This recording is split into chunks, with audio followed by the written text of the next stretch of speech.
Hello everybody, welcome to the Denver Astrology Meetup podcast. Today is Wednesday, September 24th at 9:33 a.m. And today we're going to be going over the lecture we did a few days ago on the 21st, all about transits.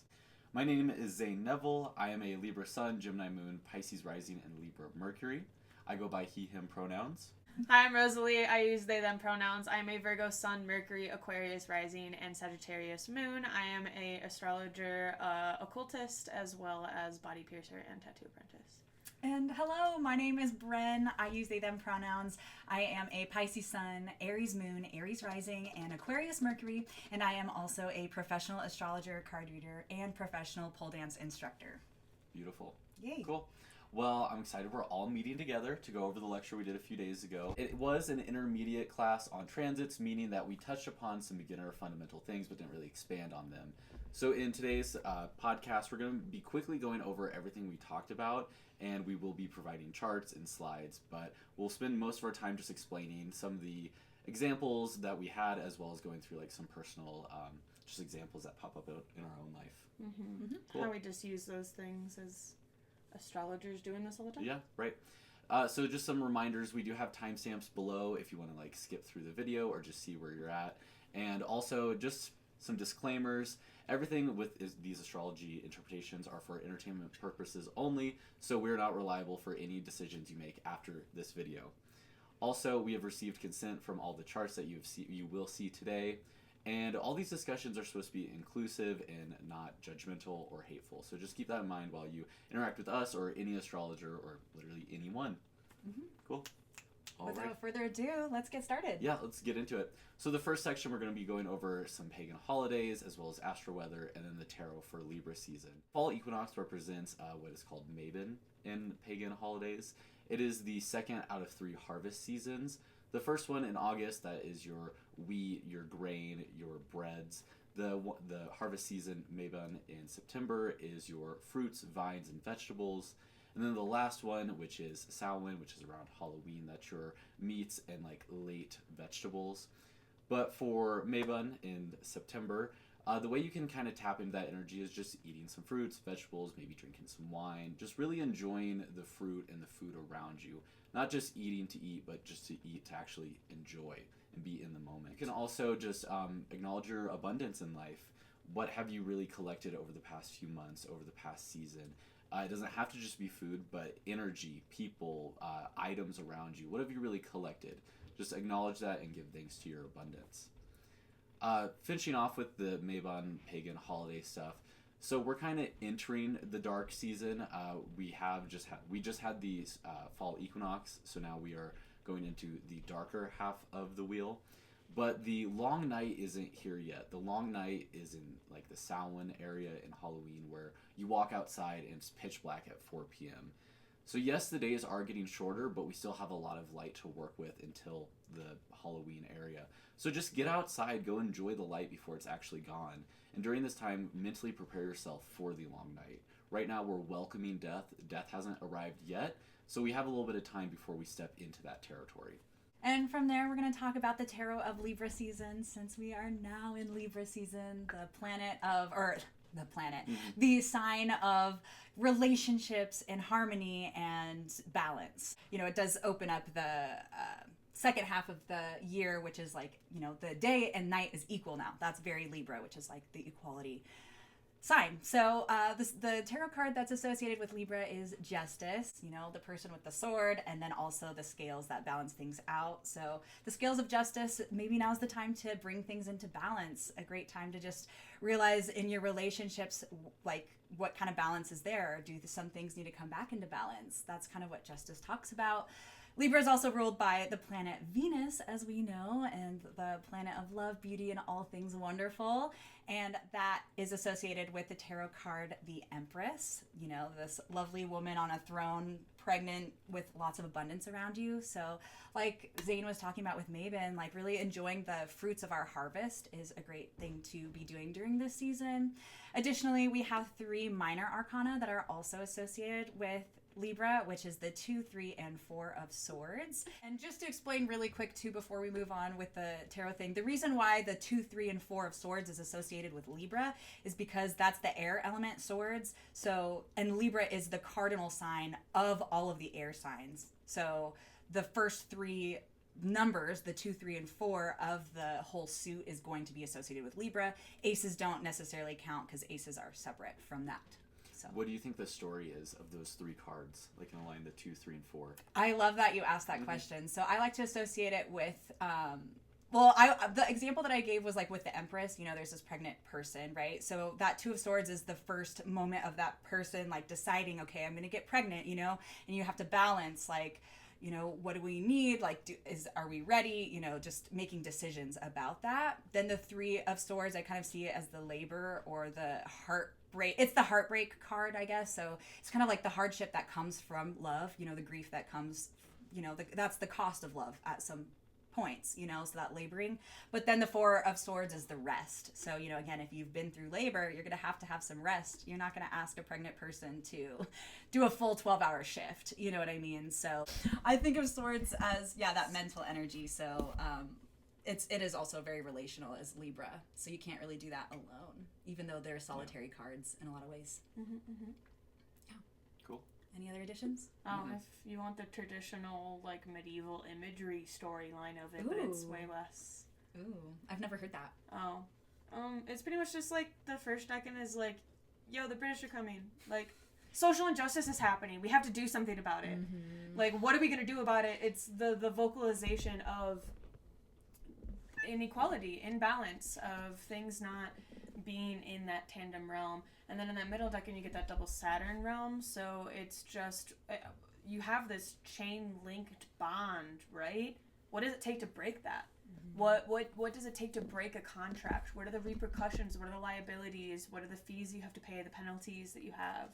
Yeah, double Saturn just speaks out to, like, what are the consequences of these actions? It's fairness. Yeah. It's true fairness in Libra, and that quite diplomacy side of it. And then with that last part of Libra, it's kind of like, hey, you've seen how everything happens, both the big picture and the small, minute details of the long, lengthy legal process of, like, divorce or something. If you want to relate it to, like, love with the 3 of Swords. So with that 4 of Swords, it's like it's not really, I don't see it necessarily as rest, because I see it as, like, mental strategy, mental strategizing. It's like you're prioritizing shit. I mean, yes, you're still resting physically, but I think on a mental level, it's much more like, you know, the weight of what it takes to not only create a contract, but to break that contract and deal with those liabilities. Yeah. I don't see it, the double Saturn part of Libra, I don't see it being too harsh or destructive, because, like, Saturn is exalted in Libra. So I feel like it's, like, graceful diplomacy and, like, graceful decision making. That's a great addition. That 3 of Swords energy?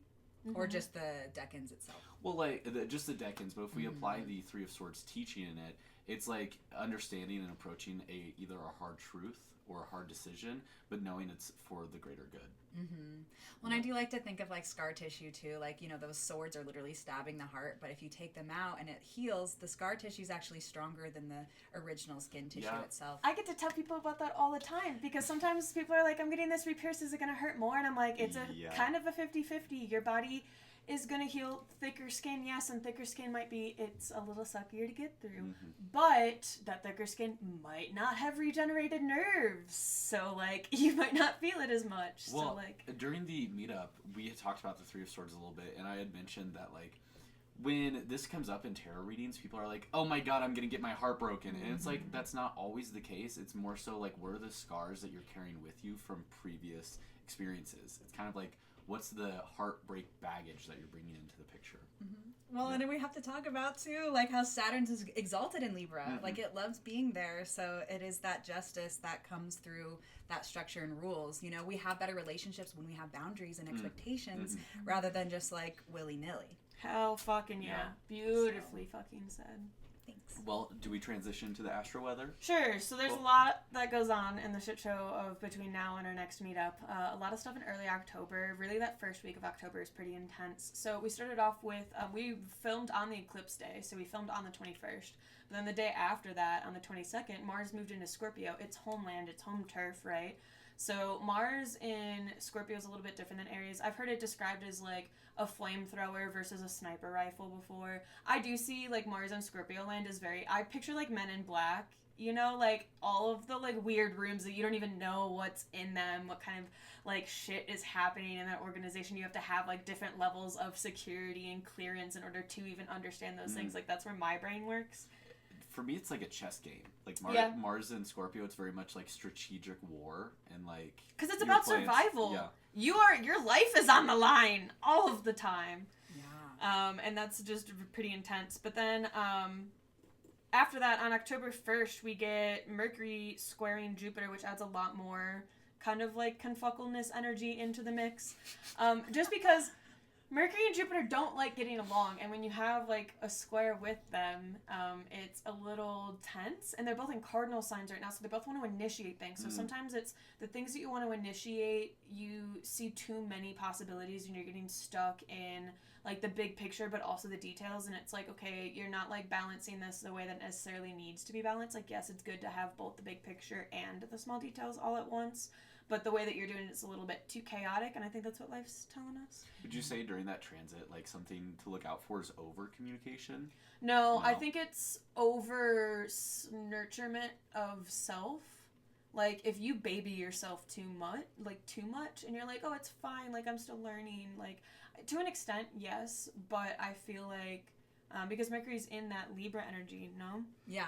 It's very much in that, like, hey, let's go out and do something. It's still an active sign. It still, wants to progress it and do that outward movement. It might express of, like, if you haven't done that internal healing on your own self, and you are, like, babying yourself and letting yourself get away with, like, not growing, not doing the hard work to be a better person for your community, your community is going to fucking let you know that. Or, like, make sure that your dialect or the way that you are responding to things are a little bit more attuned. And I think community is a big, like, structure and support for the month ahead.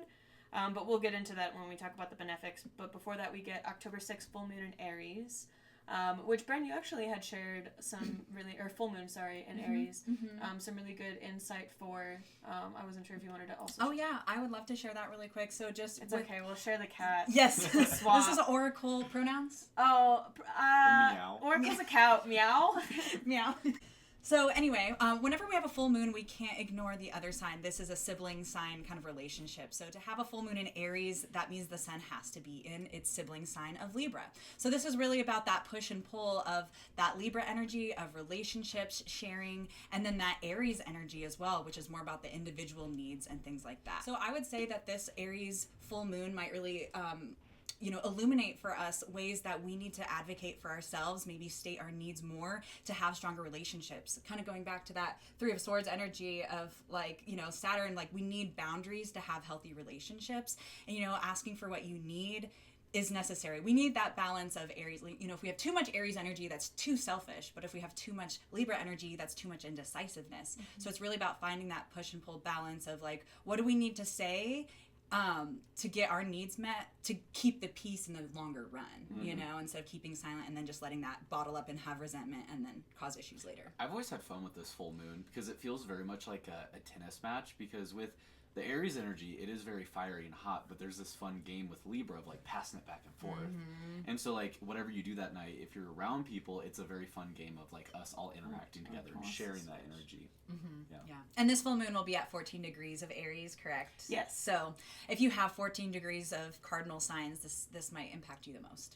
Well, that middle deck and that middle energy. But one thing that I just wanted to say is, don't forget that Neptune's still at 1 degree of Aries, 0 degree of Aries at this time, one of the two. So just be careful that you're not setting those boundaries in your head and then not actually doing anything about them. Or, like, having these conversations and planning them out in your head, but then not articulating them in the way that you reserve. That they can be received. Yeah, exactly. So just check in on that as well. That was my only 2 cents about it. And then after that, we do get the benefics forming a nice little sextile with each other. I think it's just a resurgence of community vibes. Where do you show up in your community? How do you show up in your community? How are you putting that energy and effort into showing up better for yourself in order to show up better for your community? And then right after that, on the 11th, we get Venus opposing Saturn. So talking about those communal themes, these are both still social planets that Venus is making these aspects with, but in opposition is a lot more tension. So Venusian topics are just weighed down by boundaries a little bit. So sometimes being like, maybe you're a hopeless romantic and you're a little quick to love. Respect that your partner, though, isn't in a mind state where they can give you everything that you want and everything that you need at that time. So, like, having that patience, having that self-restraint with those boundaries, really, again, coming into check into the conversation.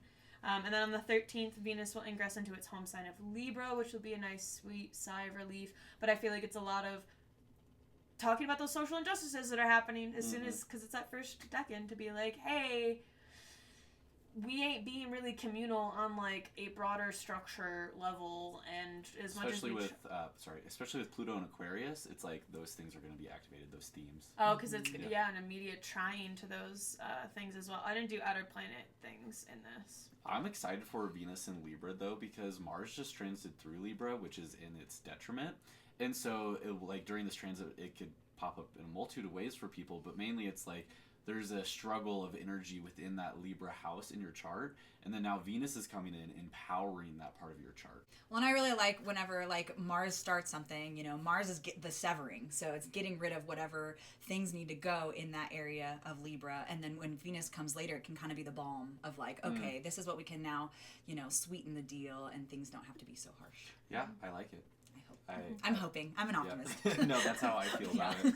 Yeah. No, I just can't catch a break, though, because currently Mars is my Time Lord, so, like, with Mars going through Libra, it's my 8th house, and 8th house vibes, good and bad, whatever. Then next week, I'm turning 26, and my Time Lord's going to be Venus, and it's about to go through my 8th house again. So I've been stuck in the 8th house for a little bit. You're an 8th houser, though. Just a little bit. You are. So. It's okay.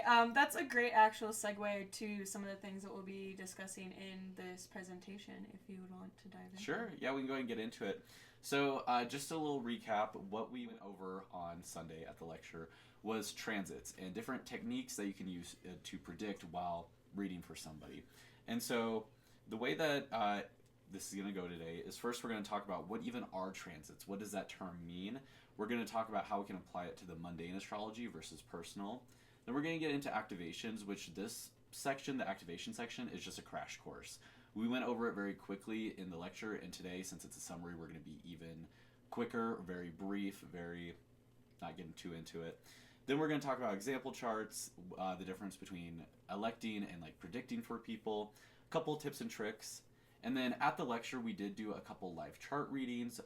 They went great. If you are interested in possibly getting your chart read at the meetup, please come see us every third Sunday at the Pearl. More information will be down in the description. And then we're going to conclude. Cool? Mm-hmm. Yeah? Yeah. So let's go and get into it. What are transits? Exactly. So what do we mean when we use that term? So transits, to me, just means understanding where the planets are currently. We all have a horoscope, but the planets keep moving on past that. So like we were just talking in the Astro Weather, we have ingressions and the planets doing it, like things with each other. So when we look at a chart, it looks like a horoscope, but that's just the current planets. It's like a snapshot of the stillness of the movement of the planets. Exactly. Yeah, our birth chart is just one moment, whereas transits are constantly moving. Right? Exactly. Mm-hmm. I'm pretty sure Oracle is cropped out of this video, but if you tracked her movement from each of our laps throughout this video and took screenshots at different times, that would essentially be a transit. If Oracle was a planet and we three were signs, because we're stationary, we're not moving, and we have a one moon, but Oracle's going retrograde. I'm sorry. This is so good. I'm just making it an interactive little podcast thing. It's okay. She'll be back at some point. She's just going around the rest of the zodiac. Transiting. All right? She's transiting. Transit. But what's cool about transit charts is we can apply those to our natal charts. And what we have is essentially called a double wheel or a transit wheel. What I like to do is have the natal chart in the middle and then the current planets on the outside. And with this, with applying the two charts, we now have more planets because you're applying natal planets as well, and the idea of houses. You can see where these planets are falling in your personal houses. With that, we get more context, more aspecting points, more precise predictions, unique experiences. This is what I call personal astrology. Whereas just looking at the current planets and how those are playing out, that's mundane astrology. With mundane, it's bigger picture energy, it's collective energy and global events. If you apply it to your horoscope and get a double wheel, then you get very precise predictions for yourself or for whoever you're reading. Mm-hmm. How fucking yeah. Cool. Mm-hmm. All right, and then so we'll move on to activations then. What this is how can certain things in your charts and in transits become activated and thus causing a change or whatever in your life. We're going to be looking at ingressions, rulership, aspects, angularity, retrogrades, and finally time lords. So with ingressions, super easy. It's when a planet moves from one sign into another. The three of us use whole sign house systems, so if a planet moves into a new sign, it's also moving into a new house. So what that can look like, Saturn, for example. Saturn retrograde back into Pisces on September 1st. So with that, you can say Saturn has developed this new energy of giving us consequences in our creativity and our action, and it's back into karma and consequences in our psyche and in our internal feeling realm. But when we also apply this to a natal chart, you could say, okay, Saturn retrograded back into someone's 5th house, dependent on their rising sign and whatnot. With that, like I said, more precise predictions. So with that, you could say, well, Saturn's back into your 5th house, so things are like hobbies, self-expression, leisure time. If you have children too, there's going to be a lot more emphasis and work surrounding that area of life. Mm-hmm. Yeah. Cool.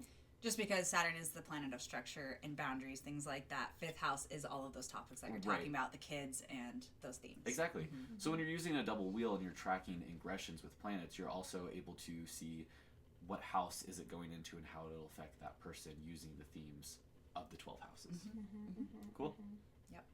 So next is rulership / dignity. Thank you. So what we're talking about with that is planets, houses, and signs communicating back and forth with each other through planetary rulership. I did provide a chart and a slide, and it is just showing each planet that rules the signs and where they're in their detriment, fall, and exaltation. Detriment meaning completely debilitated, completely weakened. They are able to function, they just lack certain tools and resources that they properly need. Fall meaning slightly debilitated. The domicile or the ruler is they're at home in that area, they're able to function comfortably. Exalted means that planet, because of the sign, now has additional tools and resources to function exceptionally well. The way that I describe the difference between like domicile and exaltation is like you're at your own house, you like need more toilet paper, you're like, all right, I'll go out and grab more toilet paper. You like think you need more toilet paper in your exaltation, it's like, nah, you actually got a closet of it in this room over here. And not only that, you have a bidet. Yeah. No, I love that.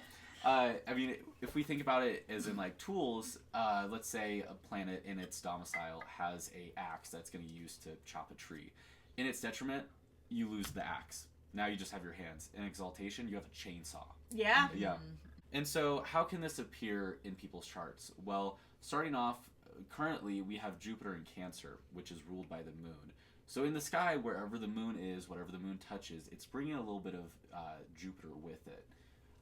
Same if like we have Mars in Gemini, wherever Mercury is, it's going to be bringing a little Martian energy back and forth between those two planets. Now, one technique that I have found in reading that I see popping up over and over again is a type of rulership where recently we had Jupiter in Gemini, Jupiter's detriment in Gemini. So therefore, the houses in your chart of Sagittarius and Pisces are also in its detriment. Those areas of your life probably weren't functioning as well as they used to or how they have before. But Jupiter went into Cancer, so it went from its detriment to its exaltation, and therefore Pisces and Sagittarius in your chart go from detriment to doing super well in its exaltation. Honestly, I also feel like since Jupiter's ingress into Cancer, obviously my like 6th house in Cancer is doing really well too. But like lunar transits have been a lot easier for me to go through just in general as well. I feel like the lunar transits with Jupiter there, like in Cancer, it's been a whirlwind. I feel a lot of emotions. Same. I will say, especially the eclipses. I'm just feeling a lot. Maybe I've just been doing well in therapy Yeah. and have But also, emotional control and regulation. But I feel like I don't know. The emotions have been coming up, and I feel like I don't know. It's just more. Sorry. maybe it's just because I have Jupiter natally in the first house, and this is really just more natal than anything. But like, I just feel like the lunar transits that we have been getting, like these eclipses, like I thought these eclipses were gonna kick my ass, especially because I, astrology and like saw the hybrid eclipses last year, saw what was happening in my life during that time, made assumptions. I'm chilling. Well, your moon is also in your 11th house, so it might be impacting more of like your people or your hopes and dreams or like your friends. Yeah. Than me myself. Yeah, that's a really good way of putting it. One of the many nuances of interpreting just something as simple as a fucking ingress of a transit. Your tattoo clients, have they been really like different since Jupiter has entered? Not really. Oh, interesting. Yeah, but you have been showing up online a lot more and, putting yourself out there. I got a new flash that dropped today. No, Let me do some Full Metal Alchemist stuff if you're in the Denver area. Please and thank you. Yeah, So, piercings and tats. Rose is we best. will go in depth in the example charts, but I do want to give a short, brief personal example of the concept that I just mentioned, just so I can explain it a little bit easier. So I'm Pisces rising. Aries is my second house. Second house is finances and resources. Anywhere Mars is in the sky is affecting my finances because Mars rules Aries. When Mars is in Aries or in Scorpio, it's two domiciles. My income, good. I'm not worried. But when it's in Libra or its other detriment, Taurus. Yes. Yeah. Sorry, I know. Right. My income goes down a lot, and Mars just went through Libra, and during the past 6 months I traveled a lot, and so I wasn't working as many hours, and for some reason every time I gave a reading I was like, you don't have to pay me. And interesting. I was reading for a lot of personal people in my life, so I was like, don't pay me. So that just shows rulership affecting my second house. That's a great example. Thank you. No, I can even, because I have Mars in domicile natally, I can feel that as well, though, of I have been doing that. Well, Mars is in Libra now that you talk about it. I would be like, if the jewelry's on me, it's fine, They're like, don't worry about it. Which is that Libra, oh, it's fine. You have that charm of it's okay, you have it. No, I'm doing this just because. You want people to like you, so here, have this thing for free. Jeez, don't need to be clocked like that. I have Venus first house, I understand. Yeah. So, moving on to our next activation, aspects. The way that I explained it on Sunday is aspects are just geometrical shapes in degrees within a circle, and it's the way in which planets communicate with each other.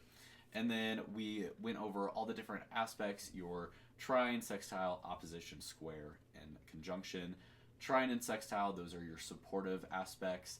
The opposition and square, those are your more obstructive, challenging planet or aspects.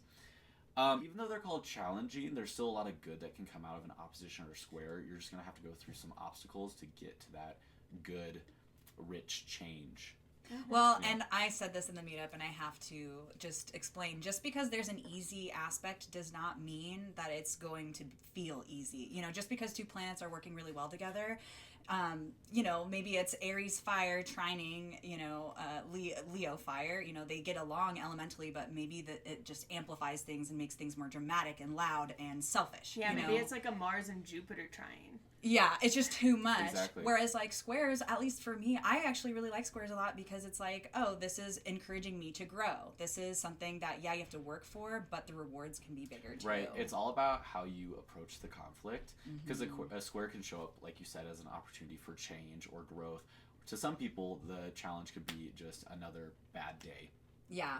And too many trines can make people really lazy or unmotivated. I feel like sextiles are just underappreciated, honestly. They're like little high fives. I know. They're like little. No, I'm agreeing with you. Yeah. They're nice. They're when people find it difficult to enjoy the small things in life, I look at the sextiles and their transits to be all right, what do you need to be focusing on right now?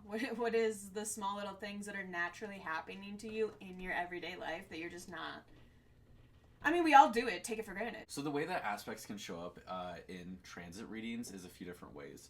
So first, when we're looking at just the transiting planets, there can be interactions between them. So in this example, we have Jupiter squaring Mars.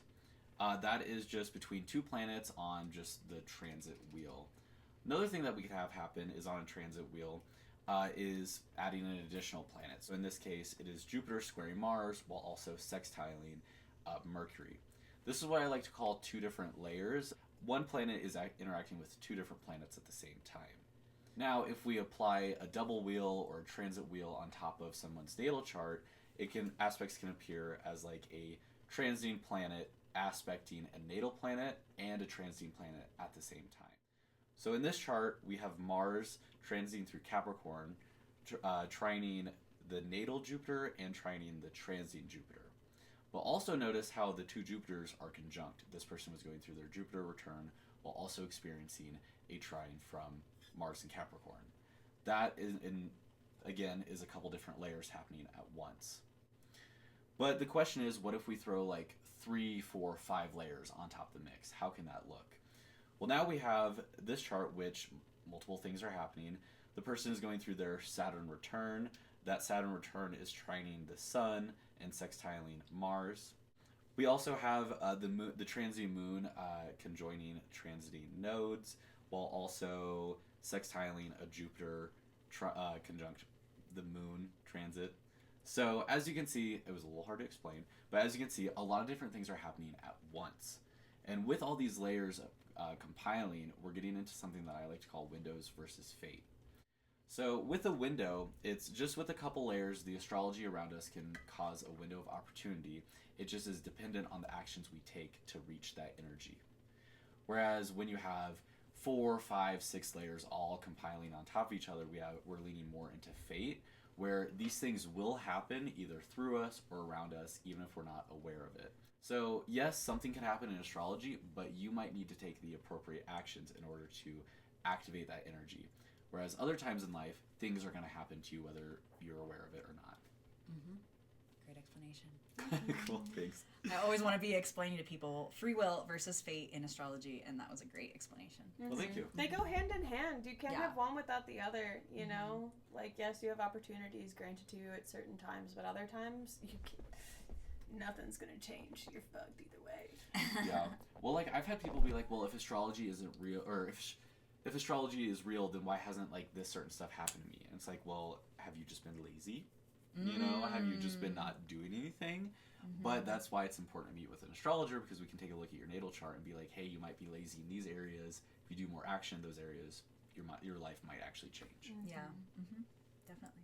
Cool. So that leads us into our other activation, Angularity.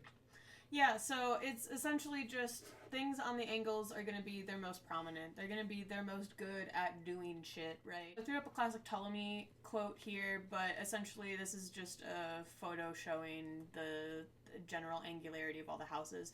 The first, 4th, 7th, and 10th houses will always be angular. So even if you have your Midhaven IC degree, if you're using whole sign houses, if that IC MC axis falls in the 11th, 5th, or the 3rd, 9th, those 10th, 4th is still angular. Whenever things are transiting through the 10th or the 4th houses, they're still going to have that extra potency to them. The fact that your angles are in succedent or cadent housing is just dependent. And that is in itself is a delineation. So succedent is building up towards the angle. So it goes in a diurnal rotation, so it goes contradictory to the normal rotation of the planets. But when we're building up towards an angle, the 2nd, the 8th, the 11th, and the 5th, and then cadent houses just being the things that fall away from the angles, being the 12th, 6th, and then the 9th and the 3rd house axis. So cadent houses are just like incapable of doing things. And a lot of techniques and a lot of ancient astrology, you often compare things via angularity, and if things are angular, you're like, yes, I want that. You know, and if things are just succedent, you're like, we'll see its other qualifications, we'll see if it fits out. If things are cadent, you're like, automatically disqualified, don't even want it, don't even want to look at it. Like, it doesn't even exist. Sometimes you can find mitigating factors, but yes, it's better to go for succedent or angular. Yes. Yeah.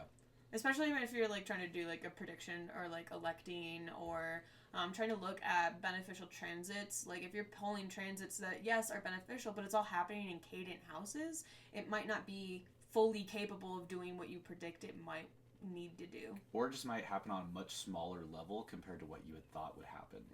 Yeah. Because it's all about, like, to me, it's about potency. So, like, the angular planets or angular houses and transits are very potent, whereas, like, cadent might be just, like, a little flavor, not much. like I love that. Wait, have you guys seen those Dunkin' Donuts things where people will get like a cup full of sugar? Mm-hmm. That's like an angular house. They're like, full Crazy. send, give it to me, you know? I hate those videos. I know, it makes me cringe. So I get a So- cavity looking at that. Yeah. You mentioned diurnal rotation. There we go. Today and also during the meetup, and this is a side thought. sorry. No, you're good. This is just like a side tangent, but I've always wanted to say this like online. So with diurnal rotation, it is the rotation of the sun throughout the horoscope, so it does go clockwise rather than counterclockwise. But what's interesting is during the sunrise, that's in the first house, but we wake up when the sun is in the 12th house, which is very much like 12th housey coming in and out of planes in reality. Oh my gosh, yeah. I just always thought that was really cool. Totally. That's why Yeah. a lot of C-section babies like myself are 12th housers because Really? we were scheduled in the morning, first thing in the morning, right after the sun has risen. I didn't know that. That's really cool. Did you also know that the 12th house is really not even visible from Earth? So when things rise over the horizon, there's actually a point of our atmosphere that hazes part of it. So there's like a little glip in our visible perception of it. So when we see things rise over the horizon, we don't actually see them until they're in the 11th house. Oh, wow. So that even ties in That's more to cool. the 12th house. That makes sense. Physics! Which, if you're interested in 12th house things and ideas, Bryn is hosting a 12th house lecture in November. Heck yeah. Yeah. Heck yeah. It'll be Perfect and in time for spooky season. Exactly. Yeah, totally. Cool. So then after that we have retrogrades. Quite simply, it is just, as you might know, it's an optical illusion where a planet appears to change direction. Now, I've noticed that retrogrades do bring a change. The change is dependent on the planet and the house. But the day that the planet changes direction, either it stations retrograde or stations direct, that usually has the most impact in the story of the retrograde. What that can look like, Mercury retrograde is always a reconsideration of our circumstances in our life. Venus is a change in values. Mars is motivation. This is all very general as well. Jupiter is expansion and growth. And finally, Saturn is commitments and karma. With Jupiter and Saturn retrogrades, it's a much bigger story that takes time to play out just because they are much slower planets. But our last activation would be Profections and finding the Time Lord. Yes, I love Profections because this kind of helps you hone in on one planet per year to kind of focus on. If you're like way overwhelmed with everything else, it's just like, how about you focus on this one planet per year? So basically, what is a profection? A profection assigns each year of our lives to a specific house, starting from the house associated with our birth year and progressing cyclically through the 12 houses. So if you want to find what profection year you're in, you're going to need to know your rising sign first and foremost. So make sure you get that. And this is an ancient technique, so whole sign is going to be best. This doesn't really work for Placidus. But if you want to find like your age, so say that you're 27 years old, you're going to be in a 4th house profection year. So you're going to find your 4th house in your birth chart. Say it's, Cancer. That means that Cancer is ruled by the moon, and the moon will be your Time Lord of the year. So you're going to really want to pay attention to the moon cycles, maybe full moons, new moons, but also eclipses. So that'll be really important. We're going to talk a little bit more about examples of that with time, but that's just the overall. Did you guys have anything to add with that? The way that I like to call it is your Time Lord is your indicator. Like, that's like you in the astrology, as well as your chart ruler. Those two have impacted me the most through transits. I just pay attention to the ruler of the chart, kind of going back to like the rulership aspect, because I'm Pisces rising ruled by Jupiter. When Jupiter was in detriment last year through Gemini, I was going through it, kind of a hard time. Now I'm doing much better. So there are a lot of different like techniques and planets that you can look at. But through today's video, you're going to find out that there is never one way to like read a chart. You're going to develop your own unique like style and techniques, which is very valuable. And just like the three of us, we all have different ways of like approaching all of these different things that we're talking about today. Definitely. Yeah. Cool. I actually really love taking like solar return charts and finding out the authoritative and supportive figures and then telling people to look at those transits. And obviously the Lord of the perfected year as well. That's like almost always a go-to for me. Yeah. I like perfection years just because it's like, especially if you're a beginner, brand new, it's like, cool, there's just one planet, one area of life that I need to focus on, one pie slice, one area of life. That's the main theme, and that can kind of inform everything else. Yeah. And also you want to look at not only that like ruling planet, like so say it's that fourth house, the moon again, it's like not only where the moon is in the sky, but where is your natal moon? And how is it interacting with different planets through the transits? Yeah. It can get so complex if you want to. Yeah. So this past year I've been 25, and my second house is Aries, so I look towards Mars, and Mars is in my 10th house in Sagittarius. And this past year I've really changed jobs a lot. I've had a hard time like landing a solid full-time gig. A lot of seasonal jobs, which is really annoying. But then my birthday's next week, and I'm turning 26 in a Taurus-ruled year, ruling Venus in my 6th. So I'm predicting that this next year I'll actually find some stability in this work. That'd be nice, because you don't have to deal with Venus out of its domicile for long. You know, you'll get Venus and Libra pretty quickly into that. Sadly, with anything Venus timed, Venus moves pretty fucking quick, so enjoy while it lasts. Yeah, for sure. Cool. So then that is like the end of our activation section. Then we on Saturday or Sunday got into example charts, and we went through a lot of charts. That is one of the benefits of coming to the in-person meetup is it's a 2-hour long conversation, whereas the summaries are usually an hour or under.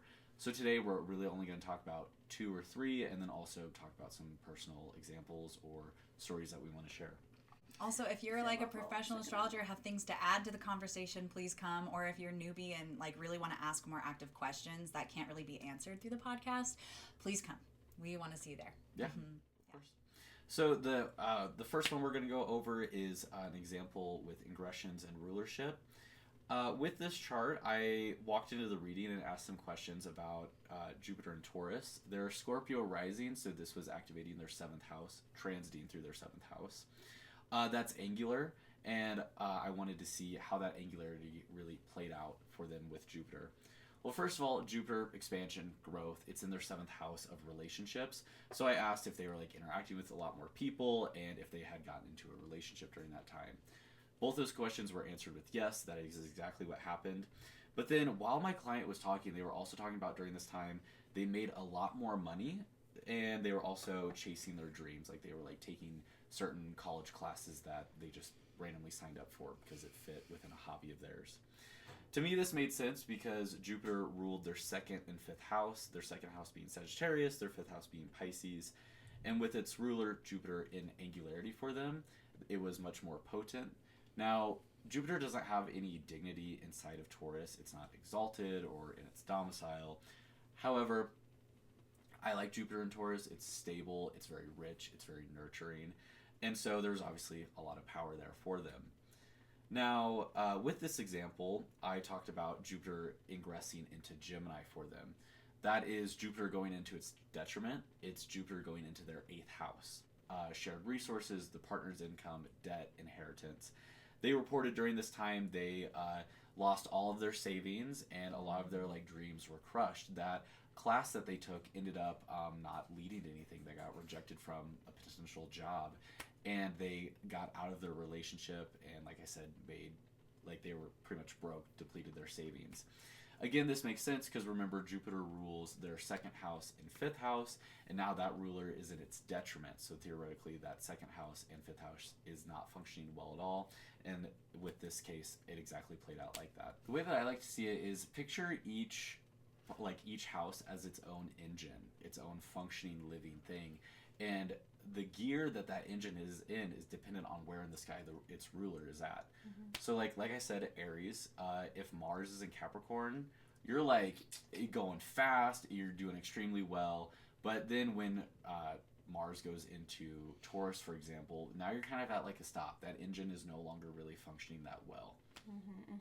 And when you look to like a Mars in Capricorn too, you're like, okay, well, where's Saturn hanging out in the chart? How's that doing? Where's that going? Where's Aquarius land? How's that vibing too? And you can just endlessly do this and loop this kind of concept and get lost in a chart for hours and hours. And I think that's one of the most beautiful things to do in astrology. Yeah. So then that moves us on to our next example, which is aspects. This was a fun one. I had a lot of fun putting this slide together. But this person is a Sagittarius rising, and when I met with them, Jupiter was still in Gemini, and I noticed over the next couple weeks Jupiter will be going into Cancer, which for them is their 8th house. But what I had noticed is as soon as it moves into Cancer, it'll be conjoining their natal north node and opposing a conjunction of Mars in the south node in their second.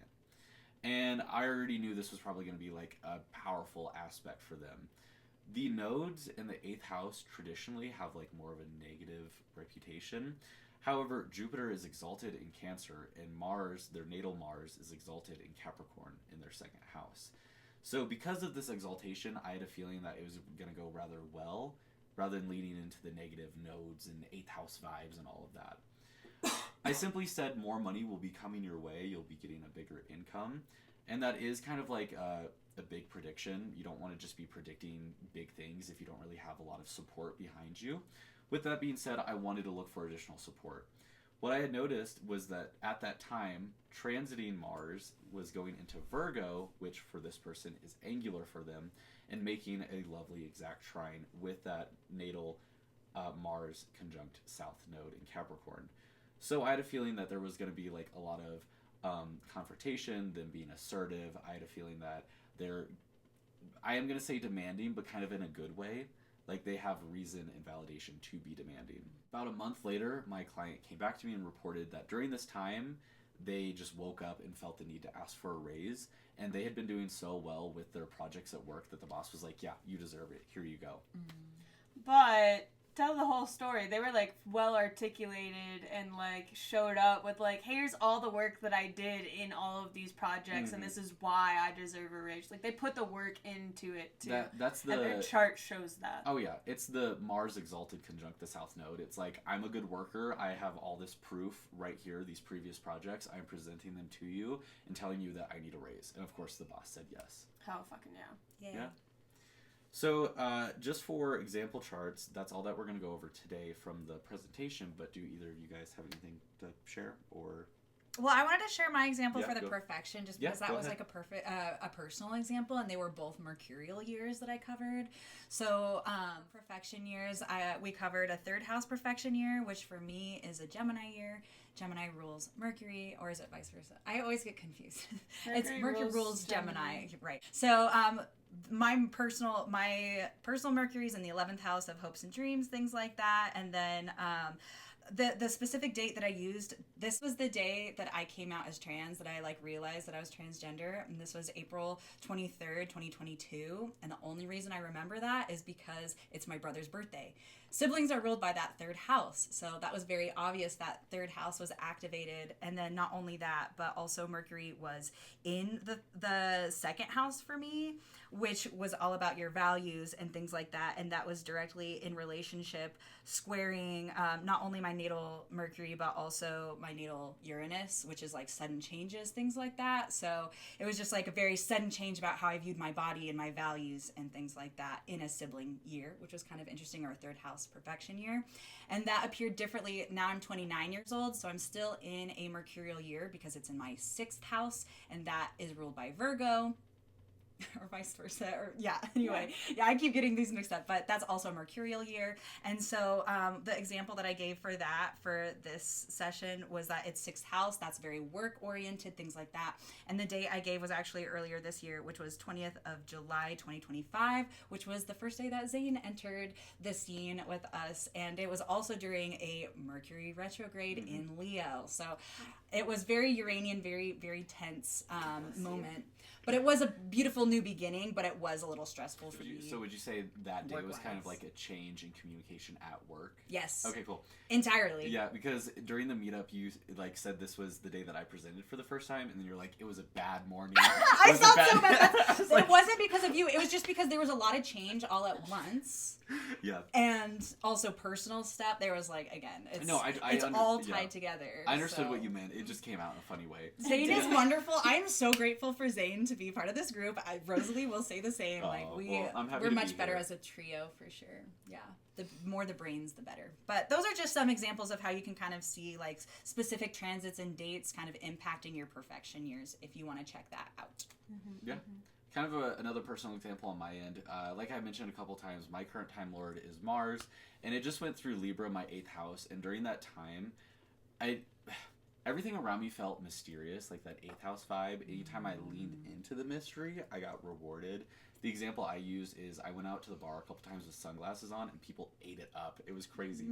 So just figure out where your figure out what your Time Lord is, which planet, and then kind of look to see which houses that planet is going through, and kind of like lean into those vibes. If your Time Lord is going through your 10th, try to be more visible. Really get yourself out there. Talk to people. Maybe spend a little bit more time at work, and these things will help you tap into that like energy of your Time Lord. I don't have like a personal, I guess, example. It's more of like I've just been getting a lot of solar return chart readings recently. Not like an abundance more so than normal, I guess, but I do feel like it's most of what we end up talking about, where it's not normally most of what we end up talking about. And I always see solar return charts as like a vibe for the year, but it's kind of like just a screenshot of the transits for your birthday. Well, when the sun is at the exact same degree, minute, and second of your natal sun. But a lot of times, a lot of the advice that I end up giving depends on what their Time Lord is doing in that chart. How is that Time Lord positioned? What's the vibe of that Time Lord overall to be wary about? Like, if you've got, like, Mars and Capricorn in your solar return chart, which hasn't happened recently, obviously, but, like, for example, you're going to be, like, way more inept to, like, deal with Time Lordy Mars energy, regardless of what other transits Mars goes through throughout the year. But if you've got Mars and Cancer for your solar return chart, which some people have been getting recently, you know, obviously, and it's just, you have a debilitated, and that's your Time Lord too. You have a debilitated energy kind of like going into it, so even when Mars exits out of Cancer, even if that's soon after your solar return chart, you're still kind of carrying that debilitated Mars energy into how the year is going forward, I guess. Yeah, I mean, just as like our personal natal chart can carry on throughout our entire lives, the chart of your solar return can carry on throughout the year. So it's just, I mean, not a layer that we, I guess, talk. I mean, that's transits. That's all that is. Yeah. But it definitely is so nuanced and adds so many layers to things, and it's just so never ending to just constantly be referring back to things, seeing how things interact. Question. So in a solar return chart, would you then kind of emphasize the planet of your Time Lord? So like, it's a mercurial year for me, so in my solar return, do I look at my Mercury especially and see what it's doing in the chart for the solar return, or? It just depends on how old you're turning, because your solar return is your birthday. Right. And so the new Time Lord is kind of like the, I don't know, like the indicator, the vibe. Right. Yeah.